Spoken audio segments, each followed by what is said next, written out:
junior high schooler goes missing when she goes for a walk around the block there in her small town neighborhood. The junior high schooler, Angela Allen, 5'4", green eyes, strawberry blonde student, Butterfield Junior High. Now we learn of a level 3 sex offender in the neighborhood. Why? Why is he out free? We know that he was convicted of forcible rape. Arrest was made also on aggravated sodomy, oral sodomy, and aggravated assault with a box cutter. Why is he walking free? We also know that he had struck up an online relationship with this junior high school girl. We are taking your calls straight out to Stacey Newman joining us. Stacey, what can you tell us? Nancy, this beautiful, vibrant 16-year-old Angela Allen we've been discussing tonight. Friends and family are in shock right now, Nancy, and at this hour, as we are covering this story, they are holding a candlelight vigil for this beautiful girl who friends tell us was very outgoing. Every time she would see family and friends, she would run, hug you, and say, "I love you." She was also known for taking these leisurely strolls, Nancy. She wouldn't be gone too long, but this was not uncommon for her to do.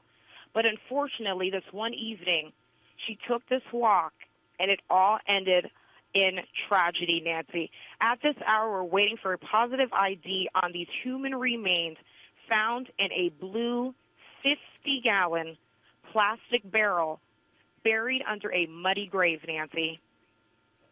To Dr. Bill Lloyd, board-certified surgeon and pathologist, why are we waiting? Because, Dr. Lloyd, come on, it's an extremely small town, like where I grew up. There's a girl missing. They find a female body.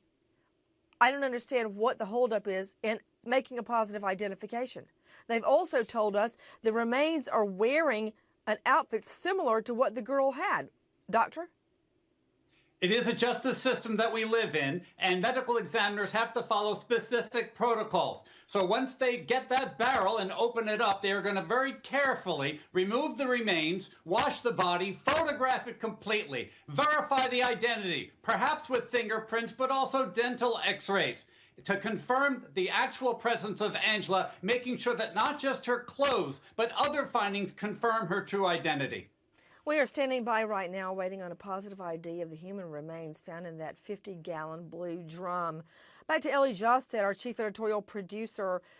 Ellie, what I'm trying to figure out is what we know about their communications, how they struck up a correspondence online, and what connection does he have to this location, if any, where the drum was found? Right, Nancy. Well, it's unclear how he was presenting himself to Angela Allen. We weren't able to find any kind of Facebook or social networking page that was under his name. So it's possible he was using a different name, pretending to be younger. But police say that this piece of land where the barrel was found that we think contains her remains, they say this land is owned by relatives of the suspect. We are taking your calls to Frank in New York. Hi, Frank. What's your question? Yes, hi, Nancy. I have a question about the barrel. Can they identify the barrel to determine where it actually came from? You know what, Frank in New York, that's an excellent question. Woody Tripp, we haven't even focused on the barrel other than Dr. Lloyd telling us about forensic evidence it might have on it. And Woody, when Lloyd was talking earlier, he mentioned looking for prints up underneath the lid, which is an excellent idea. And a lot of times that under lid to things is not printed. But what can the bin itself yield? Back to Frank's question, Woody.